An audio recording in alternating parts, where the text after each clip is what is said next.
Nesse vídeo eu vou tratar com vocês a respeito do seguinte tema: o que fazer afinal quando a sua carteira de investimentos envolvendo ações, fundos imobiliários, uma carteira diversificada está negativa? Então vem comigo. Salve, salve investidores! Como é que vocês estão? E eu sei que uma dúvida muito comum entre os investidores, principalmente aqueles que estão começando na renda variável, é o que você deveria fazer quando a sua carteira ali que está diversificada em diversas classes de ativos, ações, fundos imobiliários, investimentos no exterior, até mesmo renda fixa na carteira, mesmo estando essa carteira diversificada, ela está negativa. Então o que você deveria fazer? Uma primeira indagação inicial que você deveria fazer é: há quanto tempo estou investindo? Por que isso é importante? Porque olha aqui para o gráfico do Ibovespa, que é o principal índice de mercado da B3. Entre os anos de 2009 até 2016, mais de 5 anos, o nosso mercado ficou em baixa, um período relativamente longo para a maioria das pessoas, 5 anos. Ou seja, na média, poucas empresas subiram nesse período. A maioria das empresas caíram.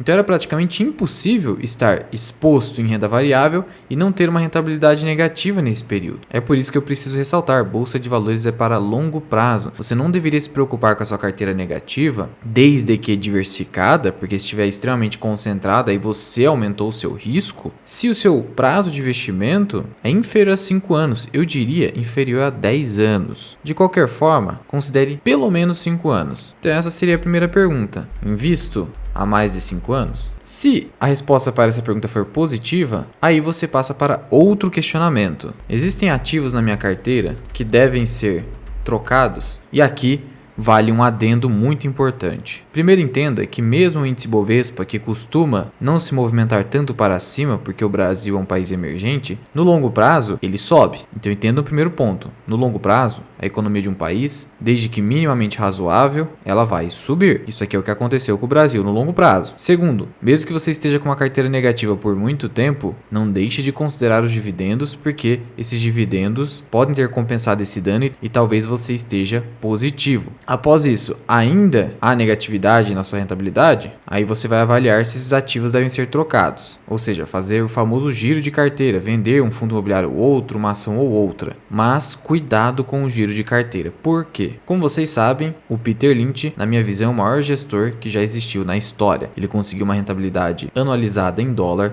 durante 13 anos de mais de 29%, entregando no seu fundo Fidelity Magellan uma rentabilidade acumulada de 2.700%. Ele conta vários dos seus feitos e lições nesse livro que eu deixo aqui na descrição. Só que tem um problema: mesmo com toda essa rentabilidade, mesmo com esse sucesso absurdo do Peter Lynch, a maioria dos seus cotistas teve prejuízo investindo no fundo gerido por ele. Por que isso? Mesmo sendo quase que inacreditável. E o fator por trás disso foi a psicologia humana, já que a maioria dos investidores cotistas do fundo do Peter Lynch ficavam resgatando suas cotas antes que o fundo pudesse entregar a sua performance. E aí entra aquela frase também famosa do Charlie Munger: o grande dinheiro, ou o dinheiro de verdade, não está na compra e na venda, mas sim na espera. Diante da impaciência dos investidores do fundo Magellan, ele não entregou a rentabilidade individual para esses investidores. Mas se você tivesse carregado o fundo pelos 13 anos de 1977 a 1990, você teria acumulado 2.700%. Dessa forma, cuidado, o giro de carteira é uma exceção. Só o faça quando você tiver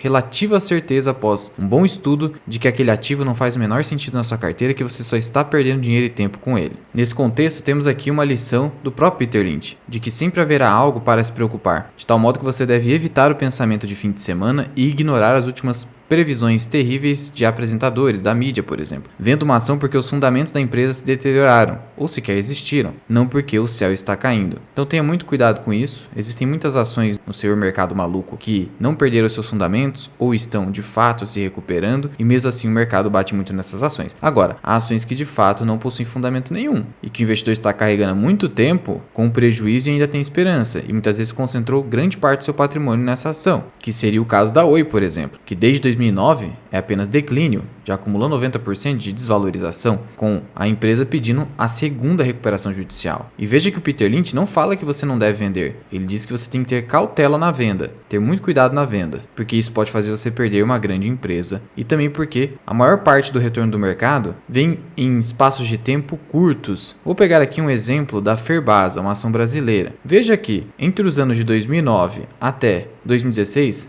as ações apenas caíram e você pode inclusive ter vendido aqui nesse período. Só que as ações não tinham perdido seus fundamentos. E aí de tal modo que quem segurou acumulou uma valorização de mais 677% em pouco tempo, pouco mais de 5 anos, sendo que a Ferbasa é a ação que mais entregou rentabilidade nos últimos 25 anos, mais de 70.000%. Outro alerta do Peter Lynch, que nós podemos exemplificar aqui com o VEG, é de que por mais que uma ação subiu muito, ela pode continuar subindo. Você não pode arrancar as flores e deixar as ervas daninhas na sua carteira. Você deixou a erva daninha oi, que acredita na recuperação, no turnaround, e acabou arrancando o VEG, por exemplo, porque subiu muito. Acontece que ela continua subindo, e inclusive, nos últimos 6 meses, uma das poucas ações do nosso mercado que continua subindo, até mesmo no último mês. Então imagina só você que chegou aqui e carrega a VEG por muito tempo. Chegou em 2017 e falou, nossa, subiu 4.000%, vou vender isso aqui. E não é que a ação continua subindo ainda mais? De tal modo que quem segurou e não mexeu o VEG já acumulou mais de 27.000% desde do ano 2000, de tal modo que uma boa empresa você só compra, você guarda e esquece. Você não faz nenhum movimento a não ser novas compras. E aumenta os seus aportes quando a ação está caindo. Então veja só aqui esse período que vai de 2021 até junho de 2022. A VEG caiu 38%. Você, investidor de VEG, deveria ter aumentado seus aportes aqui. Então eis a próxima pergunta da sua carteira. A queda nos ativos da carteira são oportunidade? Nesse caso de VEG aqui, você poderia ter identificado que sim. Eu, por exemplo, pegando aqui a minha carteira, veja que tem alguns ativos aqui negativos. Por exemplo, Transmissão Paulista. Uma queda muito forte na minha visão. A empresa não perdeu seus fundamentos, só está passando por um momento específico de retenção de dividendos, inclusive. Por isso aumentei minha posição na empresa. Então é o momento de fazer novas compras. E é assim que você vai fazendo o balanceamento inteligente,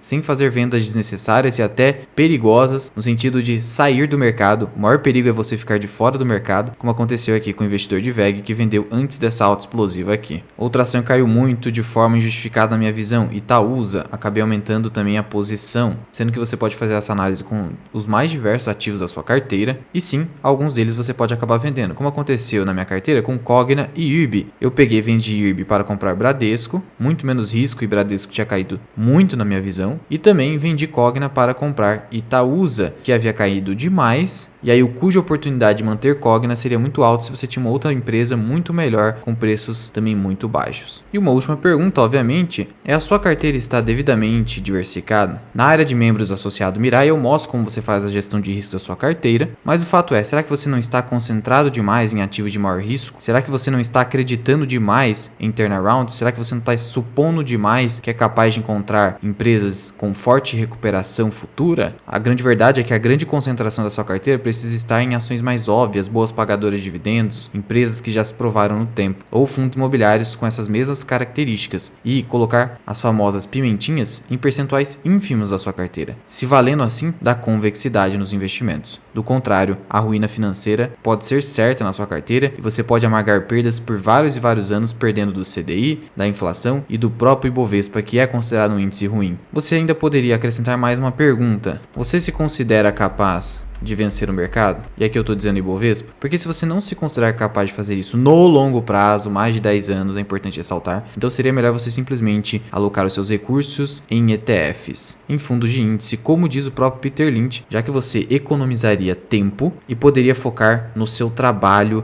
e nos aportes, que são os pontos mais importantes para o enriquecimento. A rentabilidade acaba sendo secundária e muitas vezes nem depende das suas escolhas. Por isso, fica claro o seguinte: a rentabilidade negativa da sua carteira não significa que você está cometendo uma série de erros. Pode acontecer. Você vai fazer essas perguntas ou outras que você entender pertinentes. O fato é que você não vai sair zerando posição, migrando tudo para renda fixa, num completo desespero, correndo aquele perigo de ficar de fora do mercado e encontrar as famosas ten baggers e ações espetaculares como VEG e Ferbasa. Entendendo que o giro de posição é bastante perigoso, porque você pode perder esses grandes movimentos. Lembrando que, historicamente, se você ficar de fora do mercado em poucos dias específicos que foram responsáveis pelas grandes altas, você perde aí mais de 50%, 60% do retorno que você teria se tivesse simplesmente ficado parado, como nos alerta o Charlie Munger. E é por conta disso que muita gente não consegue entender, muitas pessoas me questionam: ah, Luan, você já está acumulando aí uma valorização boa em Banco do Brasil, já recebeu muitos dividendos, quando chega a R$45, por que você não vende e depois tenta recomprar? Primeiro, que você não tem essa garantia de que vai recomprar barato. Segundo, que há esse perigo de ficar de fora do mercado, principalmente com o Banco do Brasil, que dificilmente voltará para R$30 que foi o preço médio aqui de aquisição. Além do que ficar fazendo giros, você paga corretagem, você paga imposto de renda, dependendo do volume de vendas. Então tem tudo isso. Além de você perder as grandes altas, você pode ainda pagar custos que só vão deteriorando o seu patrimônio sem que você perceba aí no curto prazo, mas no longo prazo o impacto é muito grande. É por isso que você vai encontrar no livro do John Bolle, Investidor de Bom Senso, que quanto menor a taxa de administração que você paga para um fundo, melhor, e no final das contas, o fundo que vai melhor performar é aquele que tem a menor taxa porque está retirando menos dinheiro do cotista. Mas já vai deixando aqui nos comentários qual é a sua opinião a respeito do assunto, o que você costuma fazer quando a sua carteira está com rentabilidade negativa. Muito obrigado por ter ficado comigo até aqui, eu sou o Luan, esse que é o canal Mirar Invest, até o próximo vídeo, fui!